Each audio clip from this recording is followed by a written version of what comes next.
진 스크리닝으로 이어갑니다. 유한타증권의 박진희 부장입니다. 안녕하세요. 네, 월요일 아침 시장의 핵심 어떻게 잡으셨어요? 네, 오늘 시장 흐름 보시면 아시겠지만 미국 시장도 마찬가지, 우리 시장도 마찬가지 변동성의 확대, 이 부분 또 섹터 간 종목 간 변동성이 상당히 좀 확대되고 있는 모습이 두드러지고 있습니다. 그것이 가진 의미는 뭘까요? 그리고 또 전체적으로 변동성이 섹터마다 조금은 다르게 나타나는데 이 부분 조금 더 디테일하게 알려주시죠. 네, 시장이 좀 뉴스 이슈에 상당히 민감하게 반응을 하고 있는 모습 보실 수가 있겠습니다. 종목별 변동성도 좀 많이 커져 있습니다. 지난주부터 아시다시피 이제 가스정 관련해서는 포스코 인터 이외에 참여하는 GS 글로벌, GS를 중심으로 해서 급등세가 좀 나타나면서 뉴스 반응이 있었었고요. 오늘 전반적으로 흐름 보신다라면은 OLED 섹터 상당히 강한 모습 LG 그룹주들과 함께 나타나고 있습니다. 지금 LG 디스플레이, 그다음에 이노텍, LG전자같이 LG그룹주들 좀 강합니다만 또 풍원정밀이라든지 이런 OLED 관련해서 LG 디스플레이까지 해서 강세 흐름이 좀 나타나주고 있는 모습 보실 수가 있겠고, 바이오 섹터주들도 강세 흐름 보여주고 있습니다. 리가켄 바이오 강세 보여주고 있는 모습이고요. 펩트론도 좀 반등 나타나는 모습 속에서 셀트리온도 반등 나타나고 있는 모습 보실 수가 있겠습니다. 화장품도 장 초반에는 약했습니다만 이내 다시 돌아서면서 강세 흐름 보여주는 모습 보실 수가 있겠고요. 바이오 섹터 전반에 대한 강세와 함께 화장품 섹터주들의 흐름도 다시 또 개선이 되고 있는 모습입니다. 전체적으로 화학주들도 추가 하락 없이 다시 반등 나오면서 대한유화라든지 금호석유, 롯데케미칼도 반등에 나서고 있는 모습 보실 수가 있겠고요. 조선주, 현대미포라든지 현대중공을 중심으로 해서 하나오션까지 한국중공까지 해서 전반적으로 조선주 강세, 사실은 조선주 강세보다는 조선 기자재 쪽에서 시세가 출중하게 나고 있습니다. 조선 기자재 쪽들 다 급등하는 모습 보실 수가 있겠고요. 전체적으로 반도체는 좀 약한 모습입니다. 하이닉스 급락하면서 약간 반도체와 관련되어 있는 일부 종목들 많이 하락하고 있는 모습이고요. 2차전지도 많이 약합니다. 지금 엔캠 급락하고 있는 모습 보실 수가 있겠고, 그 외에 2차전지 소재주들도 대부분 약세 흐름입니다. 특히 하나기술 같은 경우도 12전환 이슈가 일부러 작년에 호재성 이슈를 터뜨리고 난 다음에 전환시키기 위해서 일부러 그런 게 아니냐, 이런 의혹들 터져 나오면서 급락하고 있는 모습 보실 수가 있겠고요. 전체적으로 2차전지 섹터 줄줄 흘러내리면서 대형주들도 다 약한 모습 보실 수가 있겠습니다. 전반적으로 전력기기도 변동성이 좀 있는 모습인데요. 일단 전반적으로 많이 올랐던 만큼 좀 차익 실현도 이쪽에서 좀 많이 나오고 있고, 음식료도 또 그 안에서 또 다른 흐름, 그렇기 때문에 지금 섹터 안에서도 서로 다른 흐름입니다. 2차전지라고 해서 또 다 빠지는 것도 아니고, 2차전지라고 해서 안 오르는 상황도 아니고요. 종목별 흐름이 계속 나타나고 있고, 반도체도 오르는 건 오르고 안 오르는 건 안 오르고, 이런 상태 속에서 섹터 안에서의 변동성이 더 많이 커졌다 말씀드릴 수가 있겠습니다. 네, 그러면은 하나씩 나눠서 보시죠. 오늘장 첫 번째 키워드는 대형주 가운데서 특징적인 부분들, 조선과 방사는 지난주에 이어 이번 주까지도 양호하게 시장의 변동성 확대에도 불구하고 잘 버티는데, 2차전지 안 좋은 쪽은 더 안 좋아집니다. 일부 종목군들은 낙폭이 상당히 심각하게 나타나고 있는 상황인데요. 각각 어떻게 보시나요? 네, 이게 뉴스 이슈를 잘 보셔야 됩니다. 지금 뉴스를 안 보면 주식을 할 수 없는 세상입니다. 지금 보시면 방산도 수주, 그다음에 조선도 수주 계속 이렇게 얘기가 나오고 있죠. 그러니까 수주가 나오면 나오는 만큼 그 밑에 있는 조선 기자재 쪽이 워낙 강한 모습 보실 수가 있겠는데, 지금 지난주부터도 계속 조선주 변하고 있다는 말씀 드렸는데, 오히려 그 안에서 인화전공이라든지 세진중공업이라든지 한화엔진이라든지 전체적으로 조선과 관련되어 있는 업체들, 부품족들이 상당히 강한 시세를 보여주고 있고, 조선주들도 말씀드렸던 대로 대체로 다 강세 흐름 보여주고 있습니다. 한국조선해양 같은 경우도 계속 가고 있는 모습이고요. 현대중공업, 하나오션, 현대미포까지 강세 흐름 보여주고 있는 모습 보실 수가 있겠고, 방산도 또 신규 수주에 대한 기대감 다시 올라가면서 흐름 반등이 좀 나타나고 있는 모습이라고 말씀드릴 수가 있겠습니다. 전체적으로 2차전지 약한 모습은 좀 안타깝습니다. 최근에 좀 바닥을 잡았고, 저도 ESS를 기반으로 해서 이제는 좀 어느 정도 하반기에 좀 터닝할 수 있는 기회가 나오는 게 아닌가라고 생각이 됐었는데, 최근에 노스볼트에 대해서 BMW가 계약 해지를 했죠. 그러면서 약간 이쪽이 약간 위태위태한 흐름이 좀 나타나고, 오히려 뉴스도 계속 보시면 전기차는 별로 안 좋다, 하이브리드가 잘 팔린다, 계속 이런 뉴스 나오고 있습니다. 그러다 보니까 2차전지 섹터를 더 억누르고 있는 모습입니다. 그래서 2분기 실적까지는 좀 힘든 상황인 거는 확실히 맞고요. 하반기로 갈수록 좀 개선될 가능성에 대해서 좀 초점을 맞춰줘야 되는데, 지금 계속 이슈들이 나오고 있죠. 하나기술도 아까 말씀드렸던 대로 계약 해지했는데, 그 계약 해지한 게 1년 만에 이제 두드러졌는데, 뭐 실질적으로 그 당시에 12전은 너무 많이 된 거 아니냐, 일부러 그런 게 아니냐, 뭐 이런 의혹들이 나오면서 주가가 좀 급락하는 모습이고요. 엔캠도 오늘 좀 급락하면서 7%대 하락률 보여주고 있는 모습입니다. 그 외에도 뭐 대부분이 좀 하락하고 있습니다. 여기서 LNF 같은 경우도 노스볼트랑도 또 납품 뭐 연동이 되는 그런 상황도 있었고요.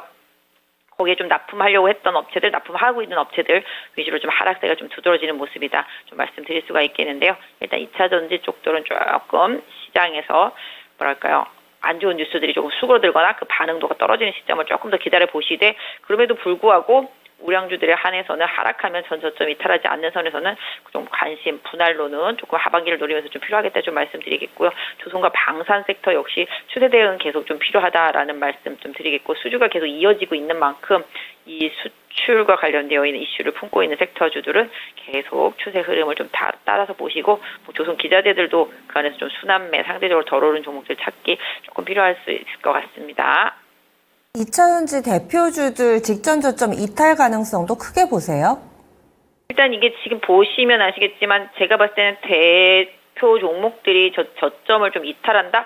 요거까지는 좀 아직은 좀 생각하지는 않고 있습니다. 심리적으로 상당히 조금 안 좋은 건 맞는데, 코스닥 지수라든지 뭐 요런 쪽 거래소에서 마찬가지가 되겠습니다만, 지수의 선회를 위해서는 2차 전지 쪽들이 좀 힘이 많이 필요합니다. 그럼에도 불구하고 지금 센티멘트가 상당히 좀 안 좋은 상태죠. 그런데다가 뭐 아까도 말씀드렸지만 우리나라 K자 들어가는 뭐 방산이니 뭐 음식료니 화장품 이런 게 다 가성비를 중심으로 하는데, 배터리 쪽에서는 가성비는 다 중국 쪽입니다. 그러다 보니까 우리나라 배터리는 다 거의 하이엔드급이기 때문에 지금 이쪽 캐즘 효과가 나타나고 있는 2차 전지 쪽에서 시장에 다른 것도 많은데 굳이라는 생각을 할 수밖에 없는 상태인데요. 그럼에도 불구하고 아까 말씀드렸던 대로 데이터 센터라든지 반도체 이런 쪽에서 향후에 AI 인공지능과 연결해서 본다라면은 주요 종목들에 대해서는 이 SS를 기반으로 해서 긍정적인 부분들을 좀 생각해 보시는 게 맞겠다. 그래서 전 저점을 가게 하야지 않는 선에서는 개인적으로는 좀 관심 필요하다. 지금 LG 에너지 솔루션도 크게 빠지는 바가 없고 오히려 반등하고 있는 모습이고, SDI도 전 저점은 깨지 않았습니다. 오히려 셀 쪽이 조금 대형주 단에서 낫겠다 말씀드리겠고, 아니면은 차라리 빠지면 좀 음극재 쪽, 지금 대주전자 조정받고 있지만 지금 21선 부분까지 와 있는 상태입니다. 그래서 오히려 이렇게 하방을 탈피해서 상방으로 가다가 이격 조정이 들어간 종목들, 이런 종목들을 좀 노리는 게 좋겠죠. 지금 2차 전지라고 지금 롯데 에너지 머티리얼도 지금 잘 가고 있지 않습니까? 그렇다시피 좀 주도적인 종목들을 좀 선별할 필요가 있겠다 말씀드리도록 하겠습니다. 네. 다음 두 번째 넘어가겠습니다. 두 번째로 볼 부분, 반도체 조정받고 있습니다. 반면에 OLED 관련해서 LG 디스플레이, LG 그룹주들 상당히 또 선방을 해주면서 대조를 이루고 있는데요. 과연 엔비디아의 그늘, 우리 증시에 어느 정도의 파급력이 있다고 보시는지 반도체 전체적으로도 좀 한번 봐주시죠. 네, 미국 시장에서 엔비디아도 좀 변동성이 많이 커진 상태죠. 지난 금요일 날 옵션 만기 맞아서 시장 변동성 좀 컸다라고 말씀드릴 수가 있겠습니다. 일각에서는 엔비디아에 대해서 더 목표 주가를 계속 상향하는 부분이 힘들어질 수도 있다. 왜냐면 이게 계속 무한정으로 늘어나는 게 아니라 캐파라는 게 있기 때문에 더 만들 수 없는 상황이 될 수도 있고, 그러다 보니까 이제 엔비디아도 낱개로 팔기보다는 이렇게 묶음 형식으로 해서 파는 부분들 좀 선호하는 부분들이 사실 있는데요. 그러니까 인공지능이 학습, 러닝을 이렇게 하다 보면 어느 정도 수준에 가면서 더 이상 학습할 게 없어지는 순간이 올 수도 있다라는 거죠. 그러면 이제 엔비디아의 상승이 멈춘다라고 이제 보고들 있는데, 지금 반도체 상승 사이클을 내년 정도로 내년이 좀 마무리 단계가 아닌가라고 다들 보고 있는 시각들이 있습니다. 그러다 보니까 상승이 한 6개월 정도 선행한다라고 본다라면은 올해, 그 다음에 이제 내년부터는 이제 하이닉스도 2025년부터는 영업이익률이 추가적으로 상승하는 부분이 좀 제한되는 구간에 들어선다라는 레포트와 기사들 좀 나와 있는 거 보실 수 있겠습니다. 지난번에 말씀드렸지만 초기에는 영업이익률이 확 오르다가 그 다음에는 영업이익률이 점점 떨어지는 순간이 오게 되는 거죠. 어느 정도 가격 효과를 좀 받고 주가도 좀 올랐고, 그 다음에 이제 아까 말씀드렸던 대로 더 추가적으로 계속 많이 팔고 있지만 영업이익률 자체는 예전보다 이렇게 급격하게 올라가지 못하는 순간이 오는 거죠. 그러니까 그런 부분에 대한 고민들도 지금 좀 미리 하고 있다라고 보실 수가 있겠는데, 일단 그러다 보니까 지금 반도체 쪽들은 삼성전자를 좀 하반기에 좋게 보는 시각들이 상당히 많고, 그리고 이제 그러다 보니 또 이제 삼성전자랑 연관 있는 업체 일부라든지 삼성전자 혼자서 리딩하는 흐름이 좀 이어지고 있는 상황 속에서 지금 이제 OLED 디스플레이 섹터주들의 흐름이 괜찮습니다. 최근에 풍원정밀 정말 미친 듯한 상승세 보여주고 있는 모습 보실 수가 있겠고, LG 디스플레이도 제가 지난번에 좀 얘기를 해드렸죠. 바닥에서 연기금 계속 매집하고 있는 상황이었기 때문에 이 부분 말씀드렸습니다. OLED 디스플레이 섹터주들 최근에 좀 괜찮습니다. 이런 부분들이 주가에 반영이 되면서 연기 금액 집중 매수 이런 부분들이 주가에 좀 영향을 주고 있습니다. 그다음에 LG 이노텍도 바닥 탈피한 이후에 상당히 강세 흐름 계속 이어오다가 조정받고 다시 반등 나타나고 있고요. 그러니까 LG 그룹주들 중에서 이제 그동안 못 갔던 이제 LX 세미콘도 이제 지난주부터 동참을 했고 LG전자도 오늘 다시 또 11만 원대에 돌파하는 흐름 모습이 나타나고 있습니다. 그래서 디스플레이 섹터 내에서 그동안 좀 못 갔던 종목들 위주로 시장에서 좀 시선이 돌아가고 있고 IT sek터 내에서 좀 묵직했지만 그동안 못 갔던 종목들, 뭐 애플향이라든지 그다음에 LG향과 관련되어 있는 업체들의 좀 상승세도 좀 나타나고 있는 상황이거든요. 그래서 이런 부분들을 좀 챙겨서 좀 빈틈을 좀 노리는 전략이 IT 섹터 쪽에서는 조금 필요하겠다. 최근에 아나페스 같은 경우도 뭐 디스플레이 관련이잖아요. 컨트롤러잖아요. 이것도 최근에 급등 계속 이어가고 있거든요. 그만큼 디스플레이 쪽에서 빈틈이 생기면서 이쪽을 계속 시장에서 공략하는 흐름이 좀 나타나고 있다는 점 좀 염두에 두시면서 좀 보시면 좋겠습니다. 네, IT도 너무 보던 종목만 보시는 게 아니라 좀 시야를 확대해 봐야겠습니다. 다음 마지막으로는요. 제약바이오입니다. 사실 오늘 악재도 있긴 있습니다. 올릭스가 이 기술 수출했던 부분들 계약 해지가 되면서 현재 큰 폭의 하락 움직임을 보여주고 있는데 예전에는 이런 뉴스 하나 터지면은 이 옆쪽으로 모두 다 이 투자 심리가 위축이 됐었는데 요즘엔 그렇지는 않더라고요. 상승세 꾸준히 잘 이어가는 종목군들도 몇몇 눈에 띕니다. 중근당 녹십자와 같이 사이즈 큰 종목도 상승불 들어와 있고요. 셀트리온도 많이는 아니지만은 그래도 1%가량의 오름세를 보여주고 있습니다. 그러면 제약바이오는 중심을 어떻게 잡아볼까요? 네, 말씀하신 대로 제약바이오는 좀 뉴스 이슈에 휩쓸리는 경향이 상당히 좀 강한 모습이죠. 올릭스도 사실은 기술 이전 계약을 이제 해지했지만 그동안 받았던 건 그대로 또 유지가 되고 있고 그 회사에서 직접 이제 계속 이제 임상을 하겠다라는 발표를 하고 있습니다. 바이오 잘 가는데 혼자 흘러내릴 때부터 좀 이상했었거든요. 근데 오늘 그 얘기가 좀 터졌고 최근에 사실 올릭스 수급을 보면 이게 왜 흘러내릴까라는 생각을 안 할 수가 없었던 상황입니다. 연기금도 지금 14,000원대 사놓고 그대로 잠겨 있는 상태입니다. 오늘 외국인 계좌를 저점에서 좀 들어오고 있습니다.